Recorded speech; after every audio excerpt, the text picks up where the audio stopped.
저녁 사도신경으로 신앙 고백하겠습니다. 저는 전능하신 아버지 하나님 천지의 창조주를 믿습니다. 저는 그분의 유일하신 아들 우리 주 예수 그리스도를 믿습니다. 그분은 성령으로 잉태되어 동정녀 마리아에게서 나시고 본디오 빌라도에게 고난을 받아 십자가에 못 박혀 죽으시고 장사된 지 사흘 만에 죽은 자 가운데서 다시 살아나셨으며 하늘에 오르시어 전능하신 아버지 하나님 우편에 앉아 계시다가 거기로부터 살아있는 자와 죽은 자를 심판하러 오십니다. 저는 성령을 믿으며 거룩한 공교회와 성도의 교제와 죄를 용서받는 것과 몸의 부활과 영생을 믿습니다. 아멘. 거룩하신 하나님 아버지 감사합니다. 간밤에도 편히 쉬게 해주시고 새벽에 기도하는 자리에 불러주시니 감사합니다. 이 시간 저희들 마음 중심으로 주님을 경외하게 하여 주시옵소서. 예수님 이름으로 기도드리옵나이다. 아멘. 찬송가 166장입니다.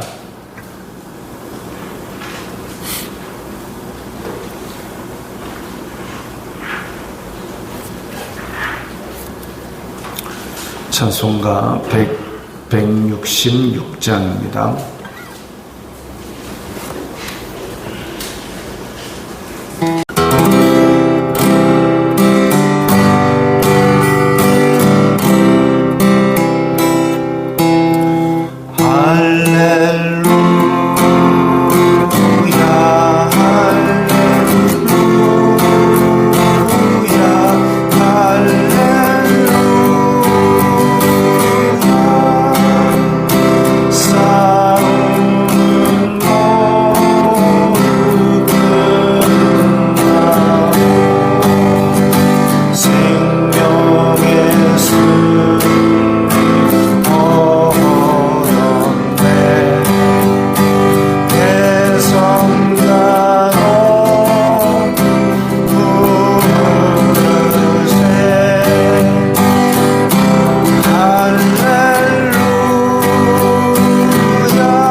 오늘 말씀은 사도행전 23장 1절부터 10절까지의 말씀입니다.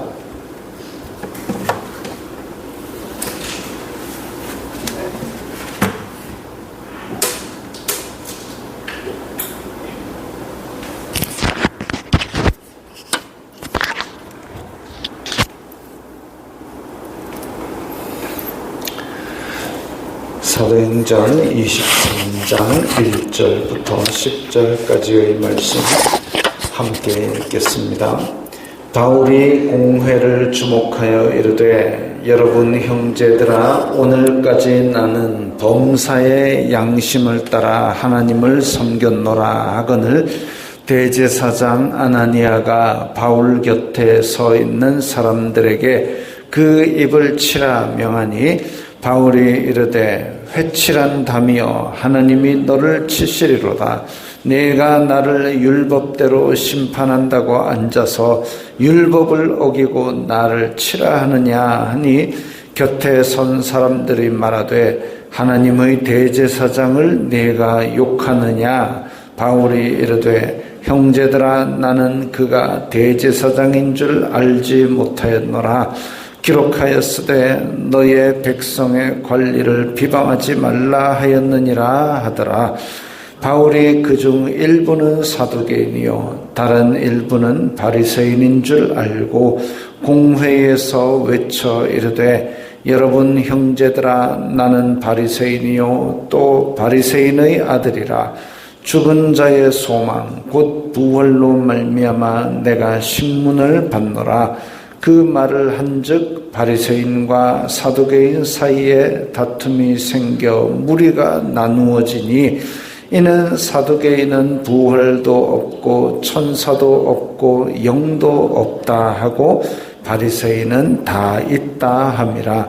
크게 떠들새 바리새인 편에서 몇 서기관이 일어나 다투어 이르되 우리가 이 사람을 보니 악한 것이 없도다. 혹 영이나 혹 천사가 그에게 말하였으면 어찌하겠느냐 하여 큰 분쟁이 생기니 천부장은 바울이 그들에게 찢겨질까 하여 군인을 명하여 내려가 무리 가운데서 빼앗아 가지고 영내로 들어가라 하니라. 아멘.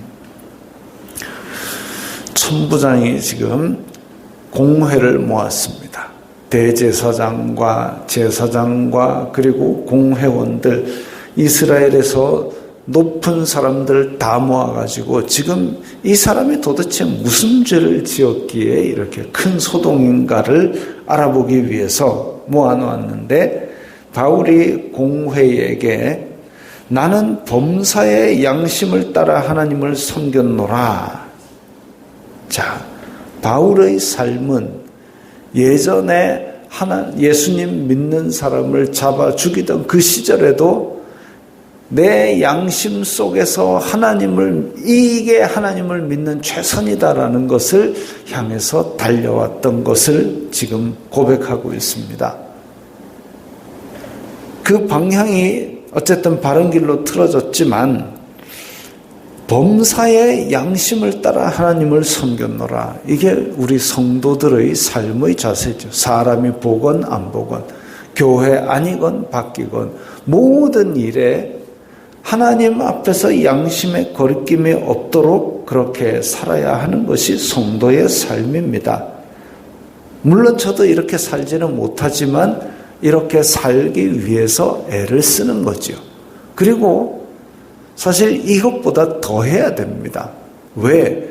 우리는 예수 그리스도의 이름이 있기 때문에 안 믿는 사람들이 우리를 유심히 지켜보고 있습니다. 보는지 안 보는지 우리는 알 수 없지만 그들은 우리를 유심히 지켜보고 있습니다. 그렇기 때문에 보통 사람이 하는 것보다 더 양심적이어야 하고 보통 사람이 하는 것보다 훨씬 성실하게 사는 게 성도의 바람직한 삶의 방향입니다. 바울은 범사의 모든 일에 양심을 따라 하나님을 섬겼다라고 하니까 대제사장 아나니아가 그 입을 치라라고 명령을 했습니다. 이건 불법이죠. 일단은 지금 공회에 모여 있는데 특별한 죄를 저 사람은 이러이러한 죄를 지었다 이렇게 벌을 해야 된다. 이게 율법에 따라 이루어져야 정상인데 뜬금없이 그냥 그 말을 듣다가 저 입을 치라라고 이야기를 하는 것은 불법적 폭력이고 그걸 지시를 하였다. 그러니까 바울이 성질이 보통이 아닙니다. 사실 바울이 병약하고 그리고 몸이 그렇게 건강한 편도 아니었기 때문에 범사의 양심을 따라 하나님을 섬기면서 이렇게 그런 모든 일들을 하려면 상당히 민감하고 예민하게 율법들을 익히고 그것들을 실천해 왔을 겁니다. 그러니까 그 허약한 사람이 예수님 믿는 사람을 잡아 죽이기 위해서 샅샅이 뒤지고 다니고 다메섹까지 쫓아다니고 그렇게 했겠죠. 그 고집과 성질과 이것이 바람직한 방향으로 복음을 향해서 달려나갈 때에 그야말로 초인적인 의지를 발휘하게 되는 건데, 그런 예민하고 민감하고 그런 사람에게 그 입을 치라 불법적인 폭력을 지시하니까 바울이 바로 들이받아 버립니다. 회칠한다며 하나님이 너를 치시리로다. 아주 그냥 공회가 그렇게 사람들이 잔뜩 모여있고 로마 군인이 보고 있고 이러면 주눅이 들만도 한데 그런 거 없고 불의를 보면 티끌 하나도 용납하지 않고 바로 그냥 받아쳐버리는 거죠. 이 회칠한다며라는 부분은 에스겔서에 나오는 부분입니다. 에스겔서 13장을 보면은 그 유다 왕국의 말기에 선지자라는 사람들이 하나님의 말씀을 대언하는 게 아니라 거짓 선지자가 거짓 예언을 합니다.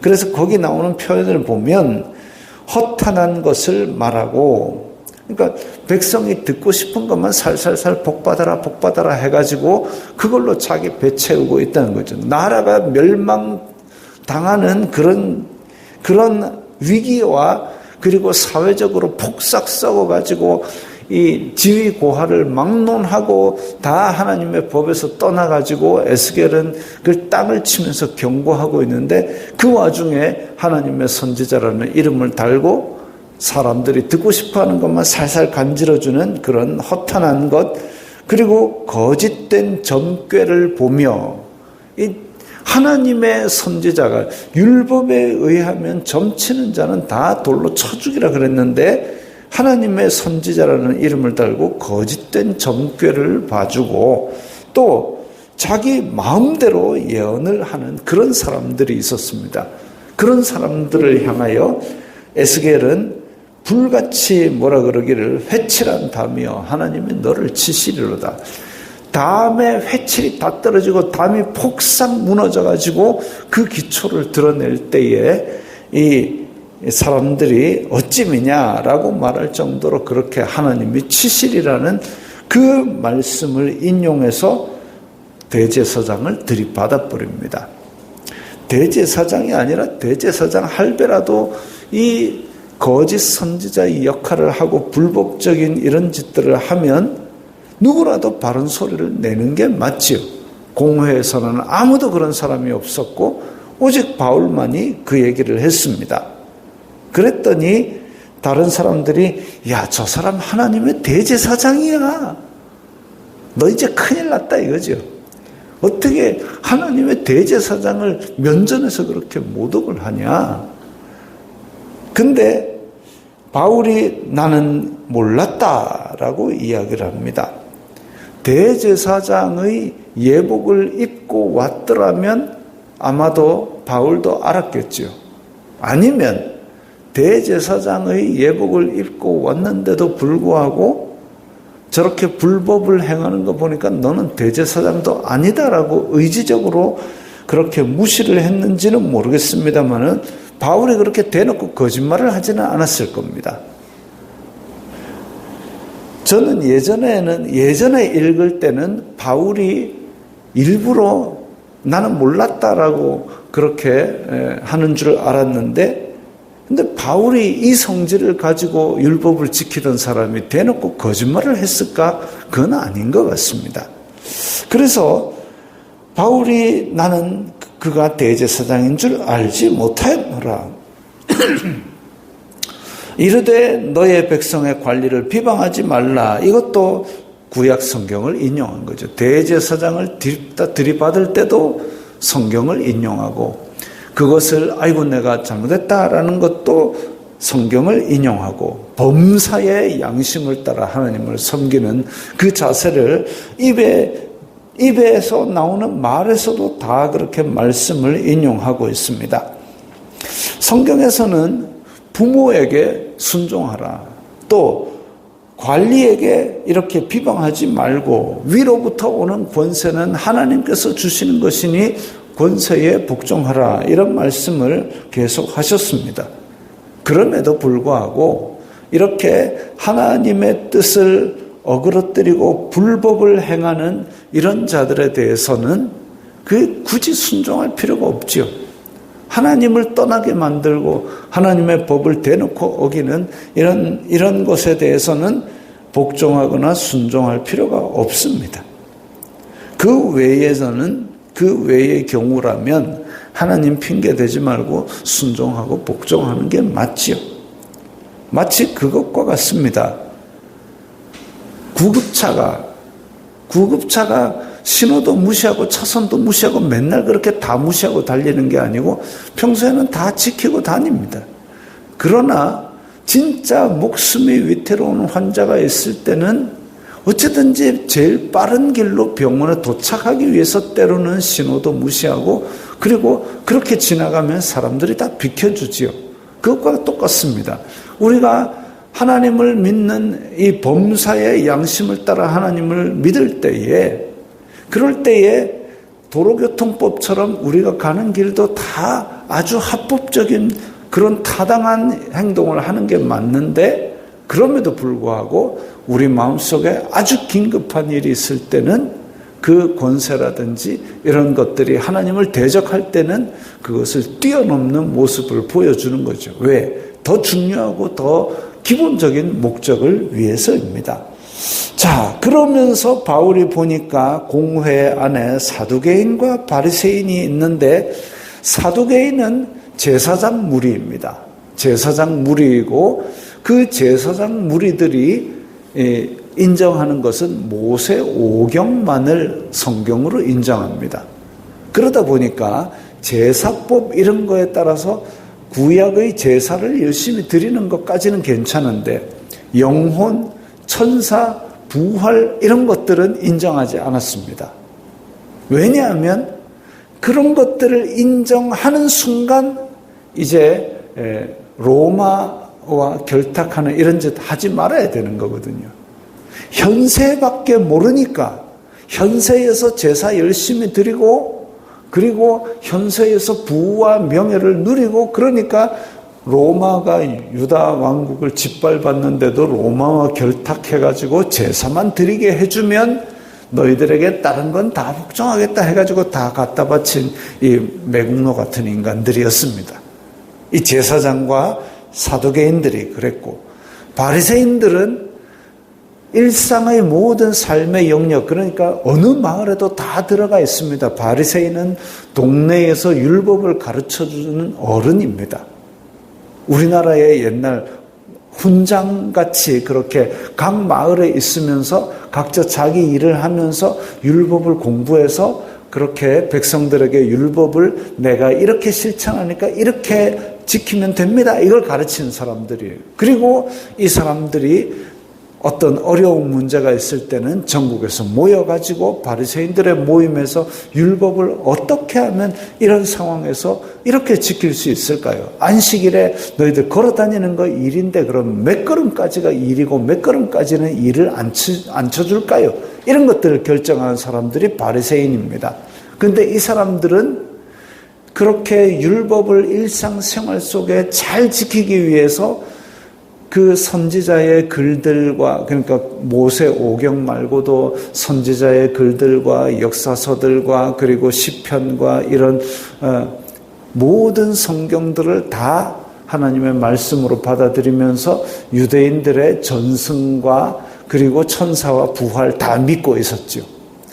그렇게 하다 보니까 문제가 뭐냐면, 바울이 지금 나는 부활 때문에 이렇게 논쟁의 중심에 서 있습니다라고 얘기하니까 바리새인과 사두개인과 저끼리 싸우는 겁니다. 바리새인 편에서는 부활 때문에 이런다 그러니까 우리는 부활 믿는데 이 사람 죄인 아닌 것 같다라고 바로 태도가 전환되는 거죠. 사두개인들은 아니니까 바리새인들하고 이제 치고받고 싸우는 겁니다. 그래가지고 9절에 보면 크게 떠들세, 자기네들끼리 크게 싸우고 막 이러고 있습니다. 천부장은 로마 사람인데 바울이 뭔 죄 때문에 너희들이 이렇게 소동인가라고 그거 조사하러 왔는데 나중에 자기네들끼리 치고받고 싸우고 앉았으니까 이방인 보기에 유대인들의 최고 지도자라는 율법 지킨다는 이런 사람들이 앉아가지고 이러고 앉았으니까 얼마나 한심하게 보이겠습니까? 참 안타까운 노릇이죠. 믿는 사람들을 그러면 나중에 어떻게 대하겠습니까? 아이고, 너네들의 이 종교적 풍습이라는 게 아주 한심하구나. 그렇게 생각 안 하겠습니까? 이게 지금 한국 교회 그리고 지금 내 생활 가운데 믿는 사람으로서의 존경을 받아야 되는 거죠. 아, 저 사람은 교회 다니는 사람인데 뭔가 품위가 있다. 뭔가 존경스럽다. 정말 저 삶의 태도는 본받을 만하다. 이런 것들이 우리의 삶에서 나타나죠. 범사의 양심을 지키는 이런 게 나타나야 되는데, 근데 이런 바리새인과 사두개인처럼 티격태격 싸우고 앉았으면 이방인들 보기에, 안 믿는 사람 보기에 한심한 거죠. 하물며 교회 안에서 지금 우리나라가 정치적인 입장 때문에 갈려 있지 않습니까? 설령 갈려 있다 할지라도 교회 안에서는 나도 이 나라가 잘 되기를 바래. 너도 이 나라가 잘 되기를 바라지. 우리 함께 기도하자. 이렇게 되는 게 교회의 바람직한 모습인데, 그럼에도 불구하고 반대로 교회 안에서 정치적인 입장이 다르다고 서로 싸우는 이런 모습을 봅니다. 안타까운 일이죠.